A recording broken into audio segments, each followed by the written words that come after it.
بلوچستان میں جس رفتار سے پاکستانی فوجی ہلاک ہو رہے ہیں اس سے نظر یہ آتا ہے کہ بہت جلد پاکستانی فوج کے پاس مین پاور کی کمی آ جائے گی۔ آپ اندازہ لگائیے کہ کوئی دن ایسا نہیں جاتا جس دن 15-20 فوجیوں کے ہلاک ہونے کی خبر نہیں آتی۔ یہاں آنے والا ہر پاکستانی فوجی جو ہے وہ موت ساتھ لے کے آ رہا ہے، کفن اس کا بھیجیں ساتھ میں، وردی کے ساتھ۔ آپ پیچھے پٹھو باندھا ہوتا ہے نا، اس پٹھو میں اس کا کفن بھی باندھ کے بھیجیں ساتھ، وہ 2.5 گز لٹھا جو ہوتا ہے نا وہ بھی باندھ کے بھیجیں، اس لیے کہ بلوچ چھوڑے گا نہیں۔ Balochistan news exclusive by doctor Amjad Ayub Mirza.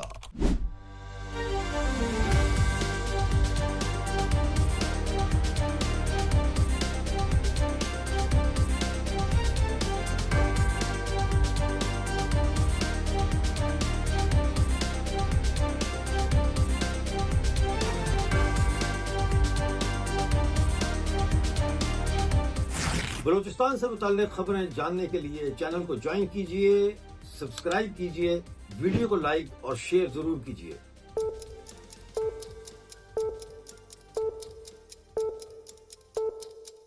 Balochistan میں پاکستانی فوج کو جس طرح سے ہنٹ ڈاؤن کیا جا رہا ہے، جس طرح سے ان کو ہلاک کیا جا رہا ہے، اس کی مثال تو بنگال میں بھی نہیں ملتی۔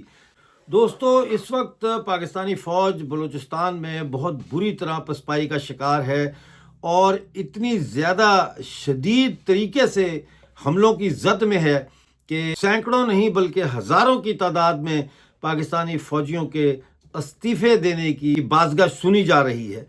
ابھی میرے پاس جو خبر آئی ہے وہ زیدی کے حوالے سے ہے۔ بلوچستان لبریشن آرمی نے ایک بہت بڑا حملہ کیا، 10 جولائی کو حملہ ہوا تھا، لیکن اس کی خبر تفصیلاً اب ہمارے سامنے موجود ہے۔ اس حملے کے نتیجے میں خزدار میں جو بڑا اسٹریٹجک لوکیشن ہے وہاں کا زیدی، وہاں کا پورا کنٹرول انہوں نے 10 جولائی کو حاصل کر لیا۔ سرمچاروں نے صبح تقریباً 6 بجے ہنگامی کارروائی کا آغاز کرتے ہوئے مقامی پولیس تھانے سمیت تمام سرکاری اہم عمارتوں کو اپنی تحویل میں لے لیا، جبکہ اس دوران مزاحمت کرنے والا ایک پولیس اہلکار زخمی ہوا۔ تھانے پر جب قبضہ کیا تو اس کے بعد وہاں کا سارا اسلحہ، سارا گولہ بارود اور جو ضروری ساز و سامان تھا فوجی، وہ انہوں نے ضبط کر لیا، اور اس کے بعد باقاعدہ اس عمارت میں جو ہے وہ انہوں نے بارودی مواد نصب کر کے اسے مکمل طور پر مسمار کر دیا۔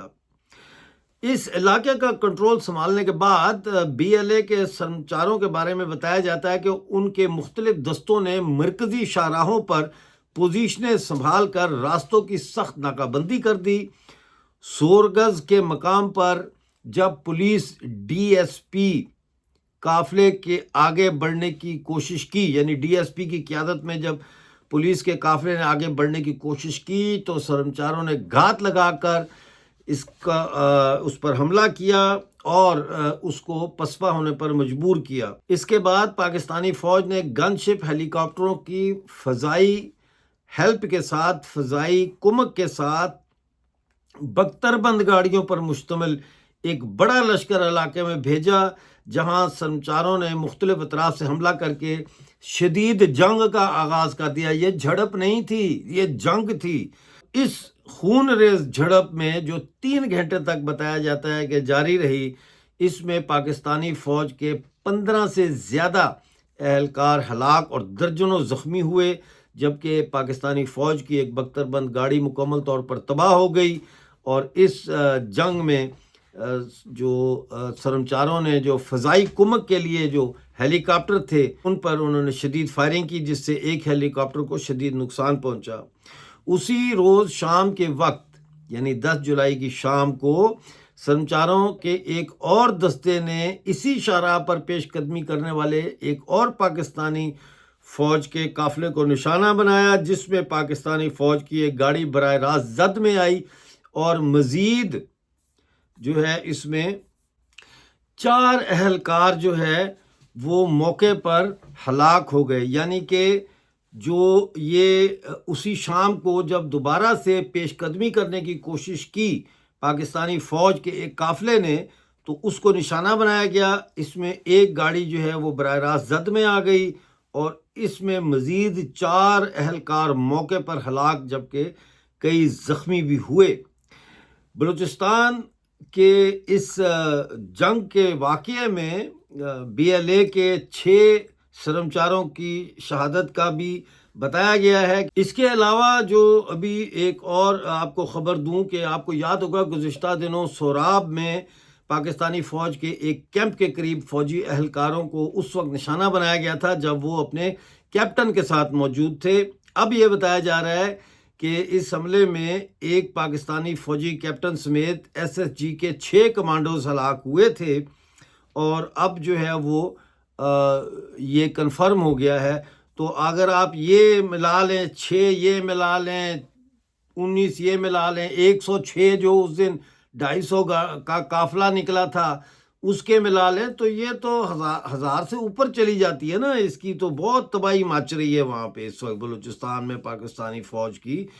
اور ابھی جو خبر آ رہی ہے اس وقت وہ یہ ہے کہ خاران کوئٹہ روڈ پر نوروز کلات میں نامعلوم افراد نے مبینہ طور پر چوکیاں قائم کر کے سنیپ چیکنگ شروع کر دی ہے اور روٹ پر جانے والی ہر گاڑی کی تلاشی لی جا رہی ہے۔ ناظرین، اس وقت جو ہے صورتحال میں بار بار یہ کہہ رہا ہوں، ایک تو میری سنتا کوئی نہیں ہے، میں بار بار کہہ رہا ہوں کہ پاکستانی فوج جو ہے یہ سرنڈر کرے، یہ نکلے یہاں سے، اور پنجاب کی ماؤں بہنوں کو کہہ رہا ہوں کہ اپنے بچوں کو یہاں پہ بلی کا بکرا بنانے کے لیے مت بھیجو۔ یہاں آنے والا ہر پاکستانی فوجی جو ہے وہ موت ساتھ لے کے آ رہا ہے، کفن اس کا بھیجیں ساتھ میں، وردی کے ساتھ۔ آپ پیچھے پٹھو باندھا ہوتا ہے نا، اس پٹھو میں اس کا کفن بھی باندھ کے بھیجیں ساتھ، وہ 2.5 گز لٹھا جو ہوتا ہے نا وہ بھی باندھ کے بھیجیں، اس لیے کہ بلوچ چھوڑے گا نہیں۔ اور یہ جنگ ہے، یہ جنگ بڑے فیصلہ کن انداز سے لڑی جا رہی ہے۔ اس میں پاکستانی فوج سے زیادہ بہتر ہتھیار اور بہتر اسٹریٹجی اور پھر جو گراؤنڈ ہے اس کا بہت بڑا نالج کا بینیفٹ، یہ سب کچھ بلوچ کے پاس ہے، یہ پاکستان آرمی کے پاس نہیں ہے۔ تو اس لیے یہ جنگ جیتنا ممکن نہیں ہے۔ اور اب تو بلوچ جو پرو پاکستان کائنڈ آف لیڈرز ہیں وہ بھی باہر نکل کے کہہ رہے ہیں کہ جنگ جو ہے اس سے حالات ٹھیک نہیں ہوں گے، مذاکرات کرنے چاہیے، مذاکرات کرنے چاہیے۔ تو مذاکرات ایک ہی نقطے پہ ہونی چاہیے، وہ یہ کہ پاکستان اپنا جو ناجائز قبضہ ہے بلوچستان کے اوپر اس سے دستبردار ہو جائے۔ اس سے کم پر کیا بات ہوگی کسی کے ساتھ؟ اور وہ شخص جو آج بلوچستان کی جنگ آزادی کو نہیں سمجھتا، وہ ناسمجھ ہے، بے وقوف ہے، اس کو سیاست کا اور تاریخ کا ادراک نہیں ہے۔ اور جو تاریخ اور سیاست کا ادراک رکھتے ہوئے اس جنگ آزادی کی حمایت نہیں کرتا، میں سمجھتا ہوں کہ وہ ایک مجرمانہ فعل کا کردار ادا کر رہا ہے، وہ ایک کرمنل ایکٹ میں انوالو ہے۔ اس وقت سوائے اس کے کہ بلوچستان کی آزادی کی تحریک کی حمایت کی جائے اور کوئی دوسرا راستہ میرا خیال ہے انسانی حقوق کے لوگوں کے لیے، انقلابیوں کے لیے، آزادی پسندوں کے لیے اور کوئی نہیں ہے۔ بہت شکریہ پروگرام دیکھنے کا، ملتے ہیں اگلی اپڈیٹ کے ساتھ، اس وقت تک کے لیے مجھے اجازت دیجیے اور اپنا بہت سارا خیال رکھیے۔